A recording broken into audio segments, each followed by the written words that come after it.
So today we're going to be having a conversation about consent. It's something that's very important to all of us, but could be kind of difficult to bring up with certain groups. So why is talking about consent with students so important?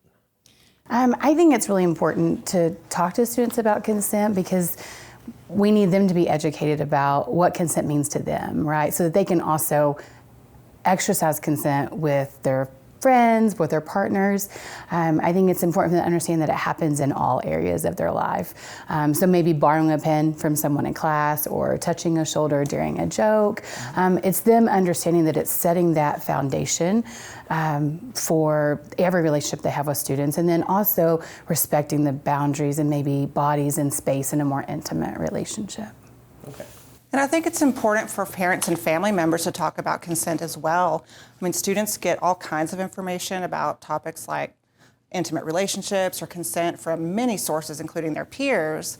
But we also know that students are still heavily influenced by their parents and family members. So it's important not to miss out on that conversation, even though it can be a difficult one. And I think it's very important that families and parents know exactly what consent is so that they can convey that information to their students. Okay, so kind of touching on that, a lot of people don't know or how to properly define consent. So how would you define consent? Consent is active and voluntary in every situation. It's maybe mutual words or actions that clearly convey that permission for any act between partners and every act between partners.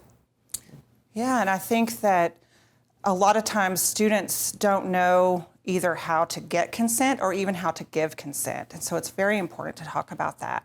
Students need to know that it's perfectly okay to say no to any type of activity they're not comfortable with. And students should also know that, if they don't have that clear consent that you mentioned before any activity, they shouldn't proceed with it.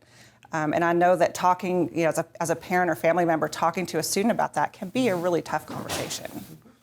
So I think it's really important that you can have the option to change your mind. Just because you started something and realize it's not what you want anymore, it's okay to back out or say, hey, this isn't for me anymore. So I'm glad you actually brought that up. How would you talk with your students about consent? I think, first of all, just planning on how you're going to have that conversation, because it may not just pop up naturally, but most of all, just being honest and direct about it.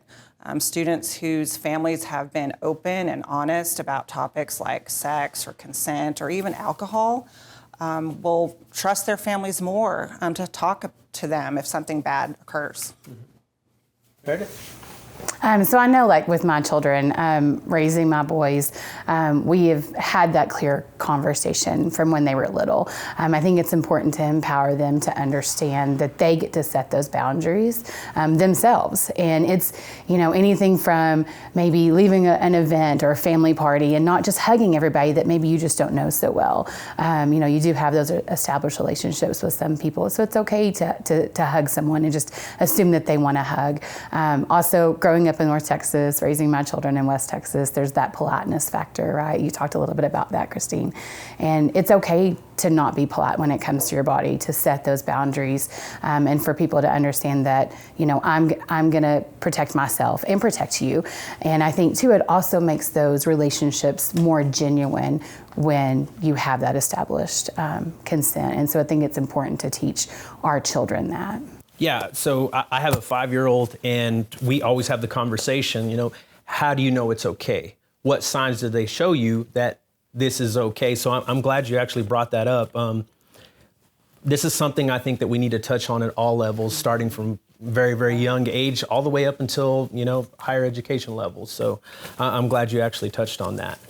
I know we touched on a lot of the important things that need to be discussed, but are there some tips or pointers that you can give a parent or a guardian, someone who needs help with navigating this conversation? What is something that you can, a little piece of information that you could provide to help them out and get them started?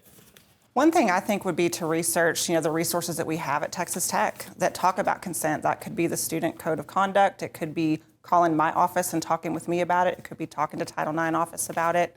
or our RISE office. There's lots of resources that can help you understand consent. That way you have that solid foundation when you talk to your student. And I agree. I think too, it's important to listen to your student, right? It's important to listen to them and take their cues and let them understand that you're there. Just like Christine mentioned earlier, it sets trust with your student for them to know that they can come to you with the easy stuff and also the difficult stuff. And so we want them to be educated and to be able to make those decisions for themselves. Okay. So me working in conduct and you working in the Title IX office, we very much often have to have the hard conversation, have the difficult conversation. How would you give some parent advice on how to start that conversation? Because hard conversations are hard to have, and not a lot of people want to have that conversation. What would you say to a parent saying, hey, this is how we get this started? Right. No, I think that's great because it is hard, right? It's hard how do you broach that? Also like, oh my gosh, I'm going to be caught off guard. I'm not going to say the right thing, but that's okay. I think it's letting your student know that, you know what, I'm going to be the one that's going to help you through this. I'm going to be the one that's going to educate you through this. And just as I talked about earlier, it can start with the little things, about it's okay to ask someone before you do something, just for a pen or for, a hug or something. And so I think it's okay to approach it that way with them and just say, look, it can be uncomfortable, but it doesn't have to be, right? And in order to give them that information, you want it to come from you. You don't want it to come from the internet or like some random source, like to go to the people that you know. And so I think setting the foundation early in life that they can come to you with those things. And then sometimes later in life when it's hard, we're working with college students now. So it's hard how do you approach that if maybe you haven't had that conversation before? But I think it's going with your intuition. You know your student the best and knowing what helps them. And I think that's going to help you be able to approach them with that. And I think also just taking that approach of, you may be learning this together with your student, and that's why you can look at some of these resources and talk about them together and have that conversation. You may not know all the answers, and that's okay. Right. And I think the resources is something that we need to explore more, because not everybody feels comfortable coming to someone in the university saying, hey, well, how do I have this conversation? So having the option to look it up and do your own research, I think that's very, very important. So I'm glad we were able to touch on that. I appreciate both of you being here today so we can have this conversation. So if you would like to know more about the information that we talked about today, I would encourage you to reach out to the Title IX office website or the Parent and Family Relations websites.